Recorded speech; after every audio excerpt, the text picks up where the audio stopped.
مفتی خالد الازہری کے اصلاحی بیانات اور وظائف کے لیے مفتی صاحب کا یوٹیوب چینل سبسکرائب کریں۔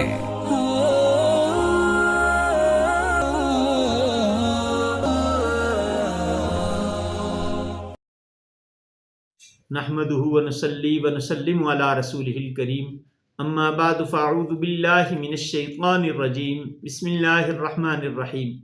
معزز ناظرین کرام، السلام علیکم ورحمۃ اللہ وبرکاتہ۔ اللہ تبارک و تعالیٰ نے انسان کو دنیا میں بھیجا ایک وقت مقررہ تک کے لیے۔ یہاں پہ انسان کے معاملات بہت سے آتے ہیں، حقوق اللہ کا معاملہ بھی ہوتا ہے، حقوق العباد کے معاملات بھی ہوتے ہیں۔ حقوق اللہ میں اللہ کے حق کو پورا کرنے کی پوری کوشش کرنی ہے۔ اللہ تبارک و تعالیٰ چاہیں تو معاف کر دے، اس پہ چاہیں تو پکڑ بھی سکتے ہیں۔ لیکن حقوق العباد کا معاملہ اس کے بالکل برعکس ہے۔ اگر کسی کے ساتھ کوئی زیادتی ہوئی، کوئی کمی کوتاہی رہ گئی، کسی کے ساتھ ظلم کیا، اس کے حق کو دبایا، تو ان صورتوں میں اس شخص سے معافی مانگنا ضروری ہے۔ جب معافی مانگیں گے تو اللہ تبارک و تعالیٰ بھی معاف فرما دیں گے اگر وہ بندہ معاف کر دے گا۔ اگر وہ معاف نہیں کرے گا تو اللہ تبارک و تعالیٰ بھی معاف نہیں فرمائیں گے۔ حدیث مبارکہ میں آتا ہے، نبی پاک صلی اللہ علیہ وسلم ایک مرتبہ اپنی مجلس میں بیٹھے تھے۔ صحابہ کرام رضوان اللہ تعالیٰ علیہم اجمعین سے پوچھنے لگے، ذرا بتاؤ تو صحیح، غریب کون ہے؟ صحابہ نے کہا، اللہ اور اس کا رسول صلی اللہ علیہ وسلم بہتر جانتے ہیں۔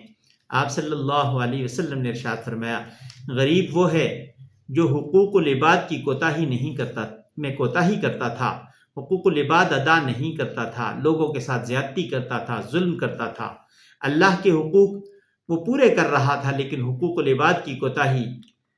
کل قیامت کے دن جب اس کا حساب کتاب ہوگا تو بہت سی نیکیاں لے کے گیا ہوگا، لیکن جب حساب کا وقت آئے گا تو بہت سے حقدار کھڑے ہو جائیں گے کہ اس نے میرے ساتھ زیادتی کی تھی، میری زمین دبائی، میرا حق کھایا، میرے ساتھ ظلم کیا، مجھے مارا پیٹا، گالم گلوچ کی، میری زمین دبائی۔ تو وہاں پہ تو نقد ہوگا نہیں، تو اللہ تبارک و تعالیٰ تو انصاف کرنے والی ذات ہیں۔ اللہ کی طرف سے حکم ہوگا کہ اس کی نیکیاں ان حقداروں میں تقسیم کی جائیں، ان کے حقوق کے بقدر، اور ایسا ہی کیا جائے گا۔ نوبت یہاں تک پہنچے گی، حقدار ابھی باقی ہوں گے، نیکیاں ختم ہو جائیں گی، فرشتے پوچھیں کہ اللہ اب کیا کیا جائے؟ تو جواب ملے گا، اب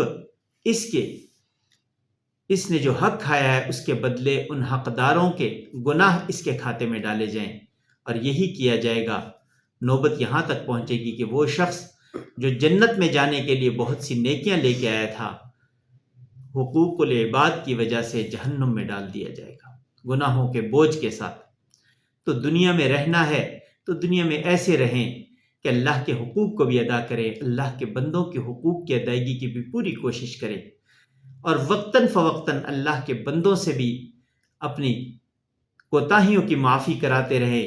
اگر کسی کے ساتھ زیادتی ہو جائے تو فوراً اس کی جو حق تلفی ہوئی ہے اس حق کی ادائیگی کے ساتھ اس حق تلفی کو دور کرنے کی کوشش کرے۔ زیادتی ہو گئی ہو، کسی کے ساتھ کوئی ظلم ہو گیا ہو تو معاف کروا لیں، کسی کا حق کھا لیا تو حق ادا کر دیں۔ اس طریقے سے زندگی گزاریں کہ دنیا سے جائیں تو اس کیفیت میں ہوں کہ کسی کا حق نہ کھایا ہوا ہو۔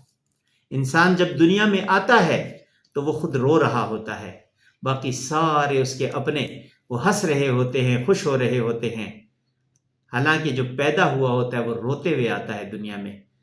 تو انسان پھر اپنی زندگی ایسے گزارے کہ جب وہ دنیا سے جائے تو پچھلے اگر رو رہے ہیں تو یہ ہنستا ہوا جائے، اس لیے کہ اس اگلا جہان جو اصل زندگی کی طرف اسے لے کے جا رہا ہے وہ خوشگوار ہو، بہترین ہو۔ اس کے عزیز و اقارب، اس کے ورثاء اس کے غم میں رو رہے ہیں، لیکن یہ اپنے اللہ سے ملنے کے لیے جا رہا ہے اور خوشی خوشی جا رہا ہو، ہنستا ہوا مسکراتا ہوا جا رہا ہو۔ تو اس لیے زندگی میں کوشش کریں جو کمیاں ہیں، جو کوتاہیاں ہیں وہ دور کریں، ایسے معاملات رکھیں کہ اللہ کو بھی راضی کر لیں، اللہ کے نبی صلی اللہ علیہ وسلم کے احکامات پہ بھی عمل کریں، اور اللہ کے بندوں کے حقوق کی ادائیگی کی بھی پوری کوشش ہو، تاکہ کسی کا بوجھ لے کے نہ جائیں، کسی کا بوجھ نہ اٹھانا پڑے، نہ گناہوں کا نہ ان کے حقوق کا۔ کل جنت میں جانے کے بجائے جنت کے رستے سے جہنم تک نہ پہنچ جائیں۔ حقوق العباد بڑی آسانی سے ادا کیے جا سکتے ہیں، انسان تہیہ کر لے۔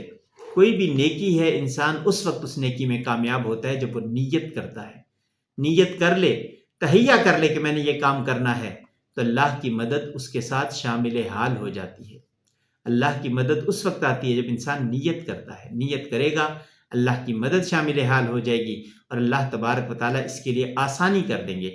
اگر کسی کا قرض دینا ہے تو اس کی بھی کوشش کریں۔ نبی کریم صلی اللہ علیہ وسلم نے ایک شخص کا جنازہ پڑھانے سے پیچھے ہٹ گئے آپ صلی اللہ علیہ وسلم کہ پہلے اس کے قرض کی ادائیگی کرو، اس کے بعد میں جنازہ پڑھاؤں گا۔